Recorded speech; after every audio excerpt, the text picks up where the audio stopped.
31 degrés Celsius, c'est le temps qu'il fait actuellement à Casablanca. Mesdames, Messieurs, bienvenue à cette nouvelle édition d'information en langue française sur Afrique Média. Merci également de nous recevoir chez vous. Nous commençons donc ce bulletin d'information par le Mali où 15 personnes ont perdu la vie dans le nord du pays. L'attaque s'est produite à Tipnichi, dans un campement habité par des Touaregs. Des hommes lourdement armés ont débarqué dans cette région située à l'ouest de Menaka vers la frontière nigériane et ont tué tous les hommes qu'ils y ont trouvés avant de repartir. Selon des sources, des femmes et des enfants ont été épargnés durant ce massacre. Mercredi dernier, le maire et le député de Manaka ont confirmé le bilan de 15 à 16 morts tués dans l'attaque. Si le député de Menaka s'est refusé à tout commentaire sur la nature de l'attaque, l'élu municipal a souligné qu'il s'agirait d'un conflit intercommunautaire sans donner d'autres détails. Pour l'instant, aucune réaction officielle du gouvernement malien n'a été enregistrée. D'autres affrontements intercommunautaires ont été enregistrés par conséquent dans le passé dans cette même zone. En avril dernier, par exemple, de graves heurts ont opposé des Touaregs et des Peuls dans la même région. En République démocratique du Congo, la campagne pour éradiquer l'épidémie Ebola a repris. Les agents de santé impliqués dans la lutte contre Ebola dans la ville de Beni ont repris donc leur activité. Les opérations de sensibilisation ont été suspendues pour 2 jours en raison d'une attaque des rebelles le week-end dernier. L'attaque qui a fait au moins 16 morts, dont 14 civils, aurait été menée par le groupe ougandais des forces démocratiques alliées, ADF. L'OMS a déclaré que les efforts pour contrôler Ebola devraient reprendre parce que le virus s'étend aux zones frontalières et que l'Ouganda est confronté à une menace imminente. Les agents de santé pourront désormais poursuivre les vaccinations et la recherche des contacts avec les personnes présumées atteintes d'Ebola. Une centaine de personnes sont mortes depuis le début de cette épidémie en juillet dernier en République démocratique du Congo. Au Burkina Faso, au moins 8 soldats ont perdu la vie dans l'explosion d'une mine artisanale. Cette information a été rendue publique par le président de la République, Roch-Marc Christian Kaboré. C'est un reportage que signe Fallon Chunia. 7 morts et 3 blessés.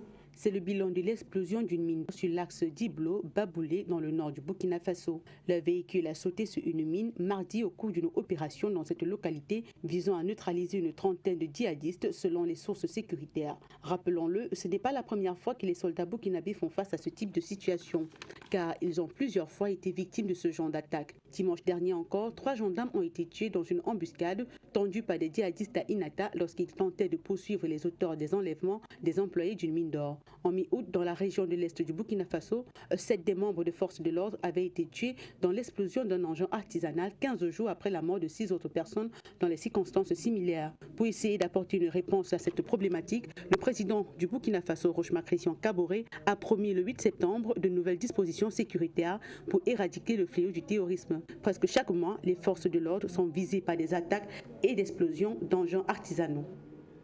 Toujours au Burkina Faso, Yacouba Sawadogo a obtenu le prix alternatif, le prix Nobel alternatif. Ceci pour avoir stoppé l'avancée du désert dans la région de Yatenga et aussi pour avoir adopté et amélioré une ancienne culture ancestrale. C'est un reportage signé Serge Taboué. 80 ans sonnés, Yacouba Sawadogo est le réélu de la Right Livelihood Award 2018. Plus connu sous le nom de prix Nobel alternatif. Le cultivateur burkinabé, vaillant combattant contre l'avancée du désert, a été honoré à Stockholm en Suède le 24 septembre. Cet homme, surnommé affectueusement l'homme qui a arrêté le désert, pratique l'agriculture depuis son enfance. Ainsi, en grand observateur de la terre et en se mettant à son écoute, le cultivateur de 80 ans a développé une méthode innovante appelée le zaï. Une technique qui consiste à préparer le sol en saison sèche en creusant des trous et les remplir de débris organiques. Ces débris attirent les termites naturellement présentes dans cette zone. Ces dernières creusent des galeries qui permettent la rétention de l'eau dans les sols. Reste à planter les graines. À travers cet exploit, Yacouba Sawadogo, dans la région très aride de Waïgouya, est parvenu à planter une forêt d'une trentaine d'hectares. Ce travail depuis des années attire des écologistes et des agronomes dans le petit village de Gouga, au nord du Burkina Faso.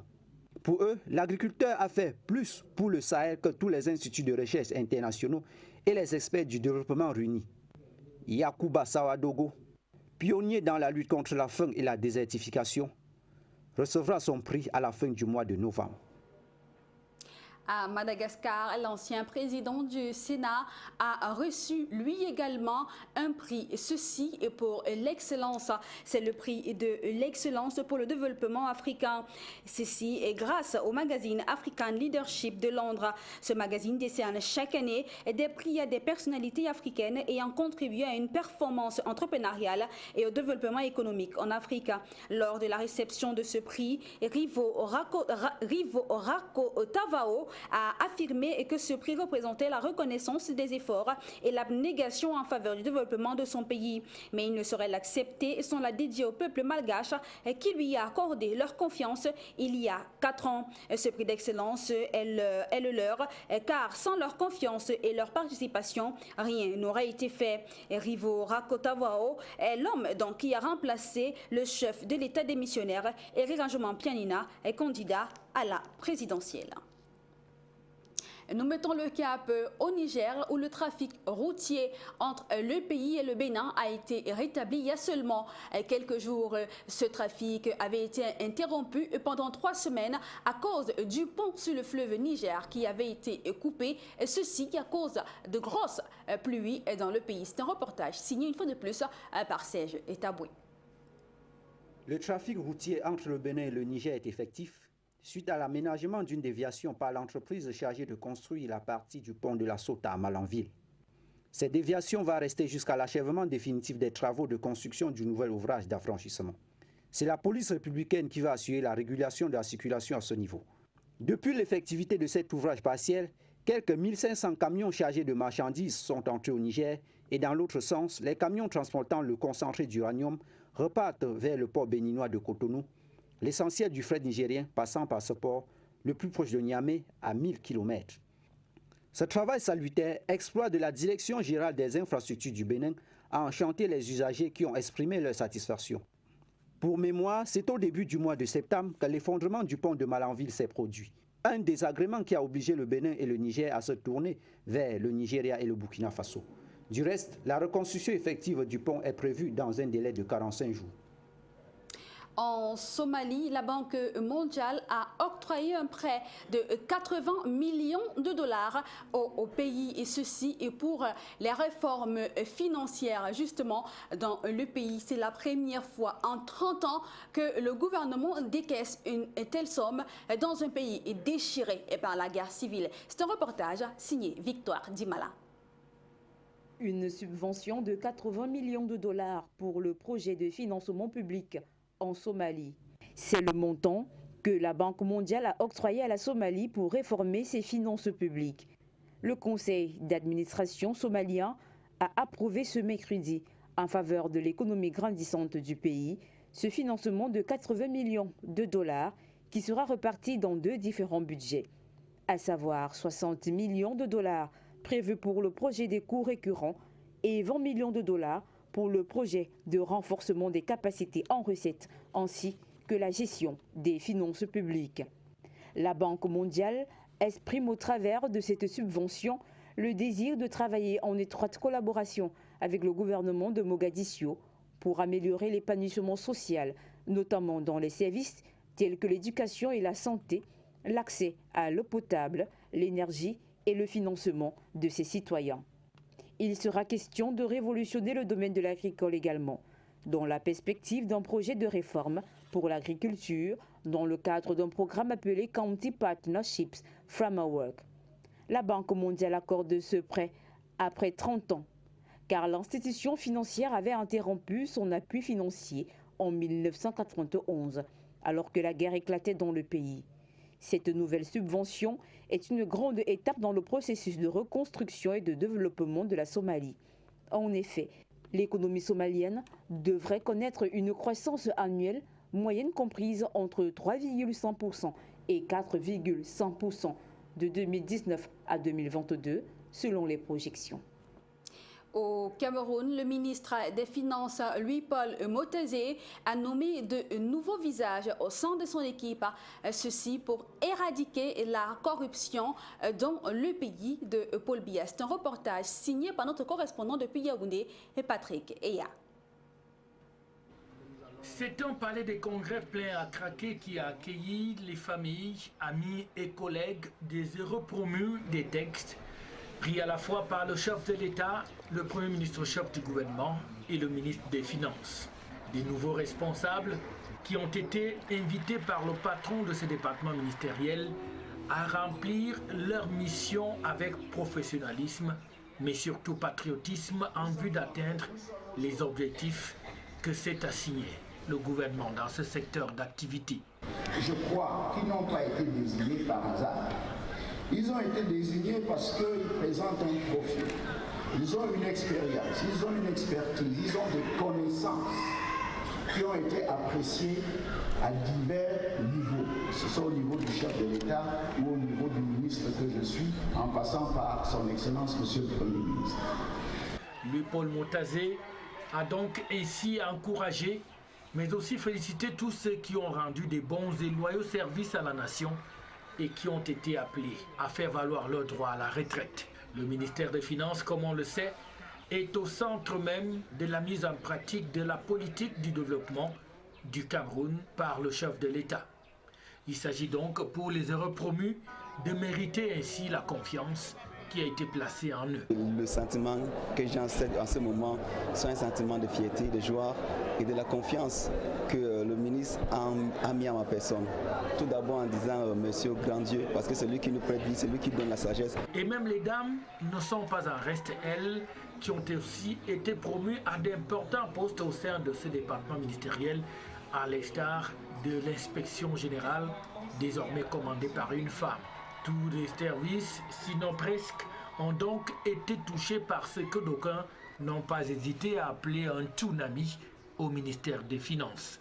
On espère tout de même que les nouveaux responsables ainsi installés vont changer la donne et diminuer quelque part le taux de corruption très élevé et toujours décrié au sein de ce département ministériel où on gère l'argent du contribuable camerounais.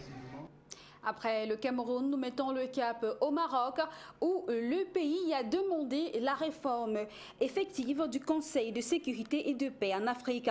Le pays est intimement convaincu que le Conseil de paix et de sécurité de l'Union africaine a les capacités requises pour contribuer effectivement au règlement de multiples défis sécuritaires de plus en plus complexes auxquels fait face l'Afrique aujourd'hui. Pour le ministre des Affaires étrangères du Maroc, présent à New York pour la 73e Assemblée générale de l'ONU, le diagnostic de la situation sécuritaire dans son pays, dans le continent africain, ne souffre d'aucune ambiguïté. Malgré donc les progrès réalisés, et beaucoup reste à faire pour atteindre la paix en Afrique. Mais nous disposons toutefois des potentialités et des atouts nécessaires pour hisser notre continent Afrique au rang des plus grands sur la scène internationale. Le ministre a évoqué par ailleurs dans ce cadre le rapport du président du Rwanda, Paul Kagame, qui a préconisé une réforme complète du CPS à travers une révision des membres de l'organe, un renforcement des méthodes de travail et un rôle plus grand des États membres devant avoir le leadership dans la gouvernance de cet organe. En Côte d'Ivoire, ils sont 4000 prisonniers condamnés pour des délits jugés mineurs qui seront graciés par le président de la République, Alassane Ouattara. Cette information a été rendue publique par le gouvernement au sorti d'un conseil de ministres il y a seulement quelques jours. Les détails avec vous, Linda Sibafo.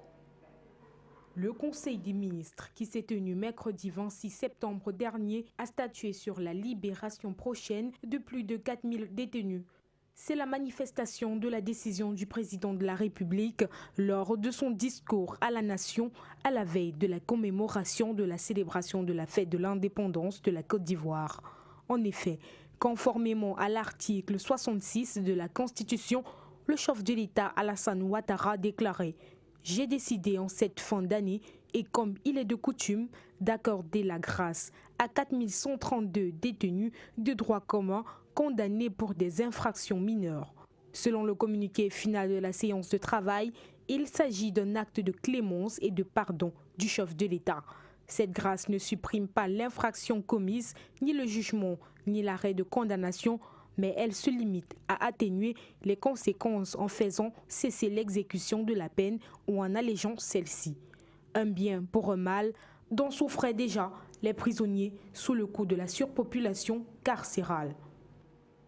Au Soudan du Sud, le 24 septembre dernier, Salva Kiir, le président de la République, a nommé Malek Roy-Ben Riak, ministre adjoint de la Défense, un poste crucial pour un homme sous le coup des censures internationales. Alors qu'il vient d'être nommé, Malek Roy-Ben Riak est cité dans un rapport onusien de 2016. Selon les experts, ce lieutenant général est l'un des principaux responsables gouvernementaux d'une grande offensive lancée dans l'état d'unité en avril 2015. D'après l'enquête, le parti présidentiel, le SPLA, a armé les jeunes de la communauté Boulnoy pour qu'ils attaquent les troupes rebelles Riek Machar. Le mouvement leur a notamment donné des munitions dont l'accès était difficile à l'époque. Or, Malek Roy-Ben Riak était alors un des responsables logistiques du SPLA et donc un acteur clé. Durant l'offensive, de multiples atrocités ont été commises comme la torture, le meurtre de civils et des violences sexuelles à grande échelle et le recrutement d'enfants soldats. Après ce rapport, l'Union européenne a sanctionné Malek Roy-Ben Riak en février 2017, suivi par les États-Unis, le Canada, puis le Conseil de sécurité en juin dernier, qui lui a imposé une interdiction de voyager et un gel de ses avoirs. En France, il se tient actuellement le sommet justement sur le sommet professionnel, le salon international des professionnels du tourisme.